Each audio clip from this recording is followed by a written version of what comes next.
नमस्कार मित्रांनो, अशोक मामा या मालिकेच्या आजच्या भागामध्ये संयमी बाहेर चाललेली असते. तेवढ्यात पाठीमागून प्रिया तिला शुकशुक असा आवाज देते. संयमी म्हणते, शुकशुक काय? संयमी, संयमी नाव आहे माझं. प्रिया म्हणते, ओ रिअली? मला वाटलं केक वेस्टलेट्स आहे. एनिवेज, तुझ्यासोबत जो मुलगा होता त्याचं नाव काय? संयमी म्हणते, कोण?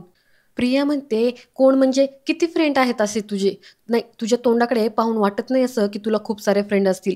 आणि जरी असले ना तरी ते असं मम्मा पप्पापासून लपून बोलायचं, नाहीतर अफेअर वगैरे नाही करायचं, पण केलं तरी ते आईवडिलांपासून लपवून ठेवायचं. अशातली मुलगी वाटतेस, टिपिकल मुलगी. संयमी म्हणते, जस्ट ओन युअर बिझनेस हा, असं म्हणत ती जायला लागते. प्रिया म्हणते, yes it is my business, मला त्या मुलाचं नाव सांग. तर संयमी मागे वळते आणि सांगते, रियांश. प्रिया म्हणते, ओ रियांश, बरं मला त्याचा नंबर दे. संयमी म्हणते, आता तुला त्याचा नंबर कशाला हवाय?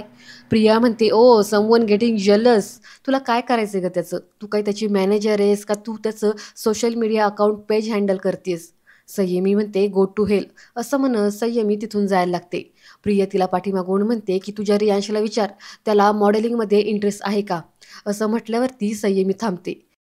प्रिया पुढे येते आणि म्हणते की माझ्या एका मित्राचं शूटिंग कोलॅप्स होणार आहे. त्याला विचार की तू त्याच्यामध्ये काम करशील का? बाय द वे, तू विचारशील का मीडियम करू?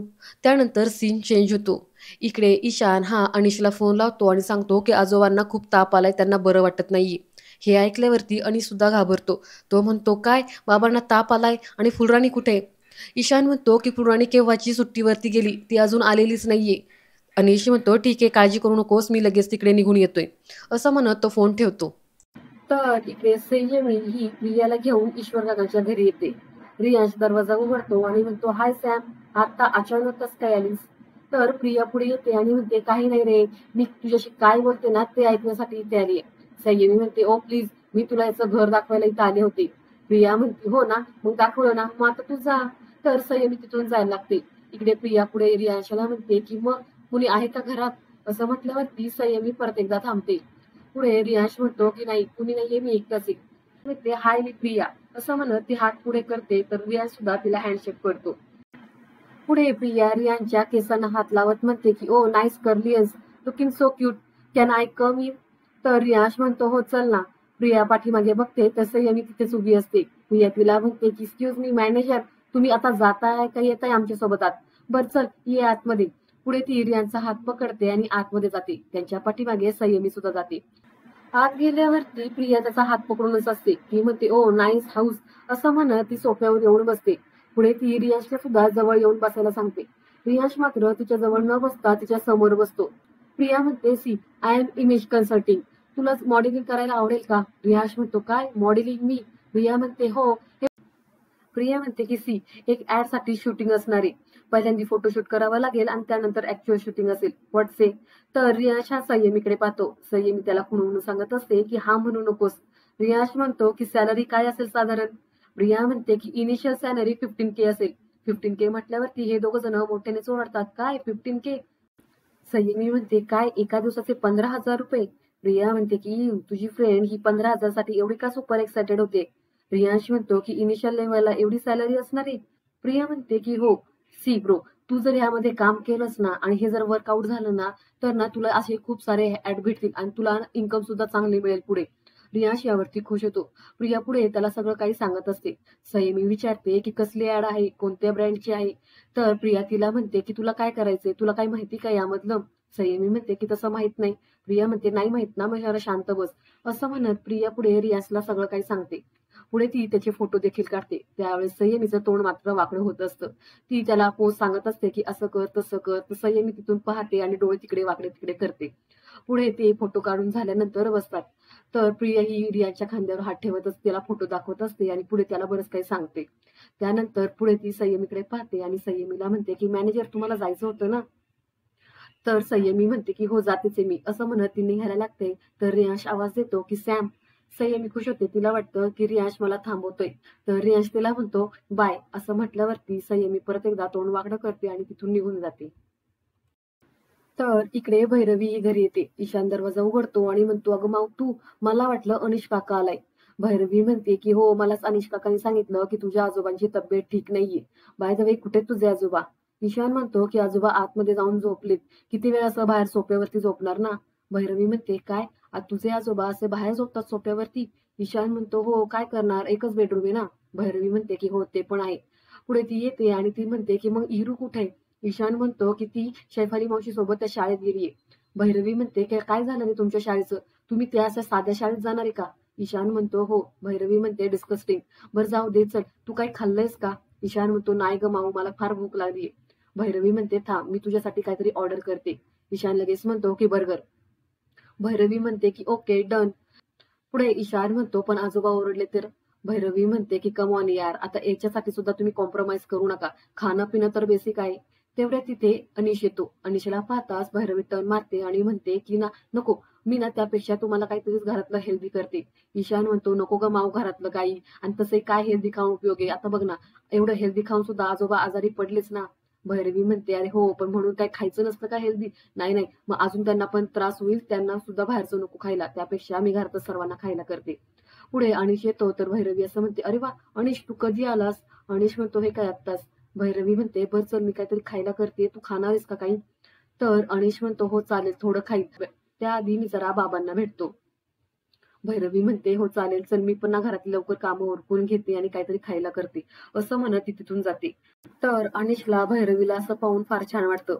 त्याला वाटत असणार आहे की ही किती चांगली मुलगी आहे, किती मनापासून घरातलं सगळं काही करते. पुढे अनिश हा अशोक मामांच्या बेडरूम मध्ये जातो तर अशोक मामा हे झोपलेले असतात.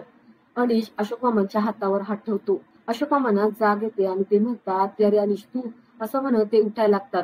अनिश म्हणतो की बाबा तुम्ही झोपा. अशोक मामा म्हणतात अरे किती वाजले रे?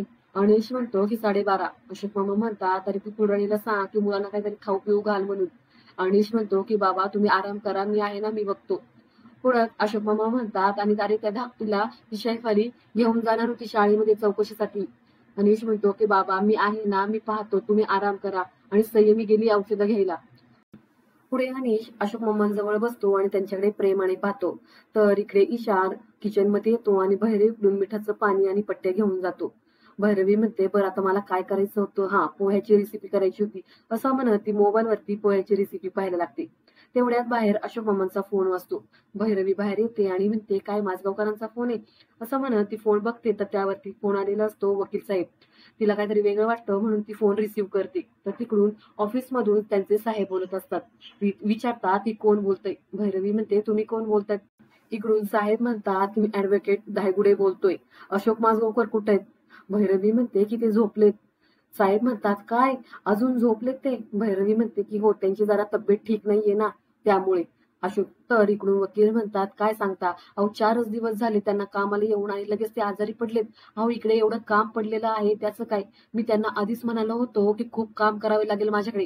त्यावेळेस तर ते म्हणाले की हो मी सगळं काही करेल. आता काय करायचं मी? भैरवी म्हणते हो पण आता आजारी पडलेत ना ते, आता काय करणार? तिकडून साहेब म्हणतात अहो पण त्याला मी काय करू, आता माझं एवढं काम पडलेलं आहे, आयत्या वेळेला मी कोणालाही काम करायला सांगू? तर भैरवी म्हणते ओरडू नका, मी सांगते तसं त्यांना. साहेब म्हणतात की त्यांना सांगा आता येऊच नका म्हणू, उगाच इकडे आले तर आणखीन काही व्हायचं, त्यापेक्षा तुम्ही घरीच थांबा. पुढे साहेब भैरवीला विचारतात की आपण कोण बोलताय? तर भैरवी खोटं सांगते की मी त्यांच्या घरातली हेल्पर बोलते. असं म्हणून फोन कट करतात. तर इकडे संयमी ही औषधं घेऊन सोसायटीमध्ये आलेली असते. तेवढं तिथे रियांश भेटतो. तो तिला आवाज देतो. संयमी म्हणते काय शूटिंगला निघालायस? Modelling and all. रियांश म्हणतो एवढ्याच कुठे ग, आता फोटो पुढे पाठवून दिलेत, सिलेक्शन झालं तर बघता येईल. संयमी म्हणते हो का, मला वाटलं तुमचं सगळं ठरलं वाटतं. रियांश म्हणतो तुला कसला राग आलाय का? तर संयमी म्हणते मला कशाला राग येईल? रियांश म्हणतो नाही, माझं सिलेक्शन झालंय आणि तुझं झालं नाही म्हणून. संयमी म्हणते व्हॉट नॉनसेन्स, तिला मॉडेल हवा होता आणि तुला काम, मला कशाला राग येईल? रियांश म्हणतो की हे बघ अगं, माझं जर ते काम झालं ना तर मला ना 4 पैसे मिळतील, माझ्या कामामध्ये ते उपयोगी पडतील आणि मला तुझे पैसे पण रिटर्न करायचे आहेत ना. संयमी म्हणते मी मागितले का तुझ्याकडे पैसे? रियांश म्हणतो अगं पण मला द्यायचे आहेत ना. तर संयमी तिथून जायला लागते. रियांश म्हणतो अजून एक काम आहे, तिच्यासोबत आपण कॉन्टॅक्ट मध्ये राहायचं. संयमी म्हणते काय? रियांश म्हणतो की हो, ग प्रिया ही इंटेलिजंट आहे, हुशार आहे, तिने बाहेरचं जग पाहिलंय, तिला नवीन टेक्नॉलॉजी बद्दल ती अपडेटेड आहे. त्याच्यामुळे तिच्या कॉन्टॅक्ट मध्ये जर आपण राहिलो ना तर मला साहजिकच अजून कामं मिळतील आणि मला 4 पैसे पण मिळतील, जेणेकरून ते माझ्या कामासाठी मदत होईल. तर संयमी म्हणते की बरोबर आहे तुझं. रियांश म्हणतो बरं ऐक ना, प्रिया संध्याकाळी मला ना एका क्लबला घेऊन जाणार आहे, अंधेरीला वगैरे आहे ते, येतीस का तू? तर संयमी यावरती काहीच बोलत नाही आणि ही यांचं सगळं बोलणं प्रिया वरून खिडकीतून ऐकत असते. आणि आजचा भाग इथे संपतो. पुढील भाग पाहण्यासाठी चॅनलला सबस्क्राईब करा. धन्यवाद.